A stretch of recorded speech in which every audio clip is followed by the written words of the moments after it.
काशीदीप prime news में आपका स्वागत है। ताज़ा खबरों को देखने के लिए काशीदीप प्राइम न्यूज के साथ बने रहे। वाराणसी में तेज रफ्तार स्कॉर्पियो की चपेट में आने से फर्नीचर की दुकान में काम कर रहे 53 वर्षीय व्यक्ति की दर्दनाक मौत हो गई। बताया जा रहा है कि लंका भगवानपुर निवासी 53 वर्षीय इंदल प्रसाद अपने घर के सामने स्थित फर्नीचर की दुकान में काम कर रहे थे। इसी बीच तेज रफ्तार स्कॉर्पियो वाहन लंका की तरफ से आया और अनियंत्रित होते हुए दुकान में जोरदार टक्कर मारते हुए दुकान में घुस गई। उस दुकान में रखा सभी सामान क्षतिग्रस्त हो गया। इसके साथ ही दुकान में काम कर रहे इंदल प्रसाद को गंभीर और प्राण घातक चोटें आए। आसपास के लोगों ने वाहन चालक और वाहन को रोक लिया। लोगों ने बताया कि वाहन के ऊपर पुलिस की नीली बत्ती और पुलिस लिखा हुआ था। वहीं घटना के बाद सूचना पाकर मौके पर पहुंची पुलिस ने वाहन चालक और वाहन को कब्जे में ले लिया और घायल व्यक्ति को इलाज हेतु अस्पताल भेजा, जहां चिकित्सकों ने इलाज के दौरान उन्हें मृत घोषित कर दिया। वहीं आरोप रहा कि पुलिस वाहन चालक की मदद करने लगी, जिस पर परिजन नाराज हुए। इस बीच पुलिस ने मृतक के परिजनों के साथ मारपीट की।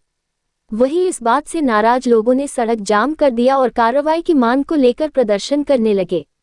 परिजनों के परिवार में मचा कोहराम प्रशासन समझती रहे। मेरे पिताजी बैठकर आग ताप रहे थे, हम बगल में काम कर रहे थे। पीछे से 100 की स्पीड में कार लेकर आया स्कॉर्पियो वाला।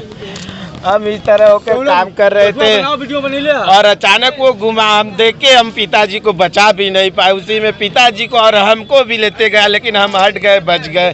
फिर उसके बाद हम उसको अपने घर की तरफ ले गए अंदर कि वो भागे ना। फिर उसके बाद पुलिस प्रशासन आ गई। पुलिस प्रशासन ने हमको, हमारे भैया को, मम्मी को, सबको, और साथ साथ जो लड़का था जो जिसको हम पकड़े थे, वो उसके मामा और मामी, दादी, दादा सब लोग आ गए। वो सब मिलकर हमको भी मारे और हमारे घर वालों को भी मारे। पुलिस प्रशासन उनको कुछ नहीं कर रही थी, हम ही लोग को सिर्फ मार रही थी। इधर मारी हमको। मेरा नाम संजय कुमार है, मेरे पिताजी का नाम इंदल प्रसाद है। तो घायल है कि क्या है? डेथ कर गए मेरे पिताजी। वो 15 लोग को देख रहे थे अकेले मेरे पिताजी। अब क्या होगा हम लोगों का? हम लोग कुछ भी करते थे, छोटे भाई हम दोनों लड़ाई करते थे, अपने तो बोलते थे काहे लड़ रहे, कहते हम भाई ना, तुम लोग को काहे दिक्कत है, कोई नहीं। अब कौन देखेगा हम लोगों को? देखिए हमको और ये मेरे भैया को, बड़े भैया है, इनको भी मारे। पुलिस वाले मिलकर पेट मार रहे थे। गाड़ी मालूम चली किसकी है? गाड़ी पुलिस वाले की, मजिस्ट्रेट की है। होने का लंका पुलिस मार कर चले गए। नहीं मौजूद है। पहले उस बच्चे को भगाया गया, पहले महिला को भी मारा गया। पहले उसको अंदर ले गए थे हम लोग को जाने भी नहीं दे पुलिस के बाद गए तो हम लोग को बहुत मारी पुलिस। मोबाइल निकाल रहे, मेरा मोबाइल छीन लिए और उसके बाद भी मारे 100 मीटर तक दौड़ा और सब वीडियो भी मेरा डिलीट कर दिए जो बनाए थे इसमें। और दौड़ा के लाते मार रही थी हम लोग को एकदम पुलिस। घाव दिखाओ। इधर देखिए, इसके बंदे को इसके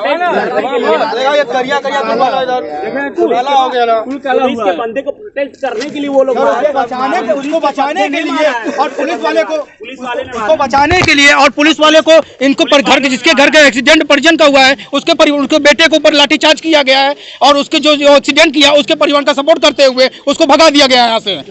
और पुलिस मारने के बाद यहाँ से पुलिस चली गई यहाँ से।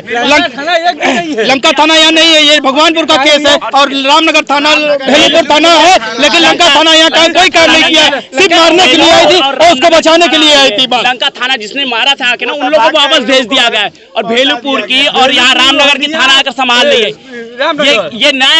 ये न्याय है सर। क्या उम्मीद करना पुलिस प्रशासन? क्या पुलिस प्रशासन खुद घर में घुस के मार रही है? कुछ भी है, उसके बाद गरीबों को क्यों कुछ नहीं है इसका मतलब। बंदे को बचाने के लिए, ठीक है, उस बंदे को बताइए। इंदल प्रसाद बताइए, उम्र कितना थे? 55+। और चालक का 16 साल का उम्र है। बताइए, 16 साल की उम्र में पुलिस प्रशासन अपने बेटे को देती है गाड़ी चलाने के लिए और हमारे पास कागज न रहा है तो चालान कर देती है इतने का।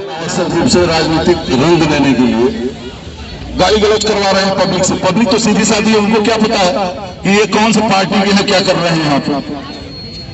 बताइए, हमारे उच्च अधिकारियों से दुर्व्यवहार हो रहा है, हम लोग यहाँ खड़े हैं, हम लोगों को गाली दिया जा रहा है। कौन सा अपराध पुलिस ने कर दिया? हमने तो यही किया है ना कि घर में जिसको बंधक बनाए थे उसको हमने छोड़वा दिया। अगर न छोड़वाता उसकी हत्या हो जाती फिर क्या होता? फिर यहाँ कोई दिखाई पड़ता? और बात इस गाड़ी की है, अगर उसमें पुलिस लिखा हुआ है तो चाहे वो हमारी गाड़ी हो चाहे किसी गाड़ी हो, उसका नंबर है, उसके ड्राइवर का नाम मैंने दिया, उसके बाप का नाम दिया, आपने कहा तहरीर दो, लिख करके जो भी तहरीर दोगे मुकदमा लिखा जाएगा। और मैं बड़े दावे के साथ कह रहा हूँ, कल के बाद इस पीड़ित परिवार के साथ कोई खड़ा होने वाला नहीं होगा, सिर्फ हम लोग के अलावा हमारे अधिकारी खड़े होंगे, हम इनकी मदद करेंगे। अगर एक सिंगल आदमी इनके साथ खड़ा हो जाएगा तो बताएंगे हमको। सर हम भी अपनी बात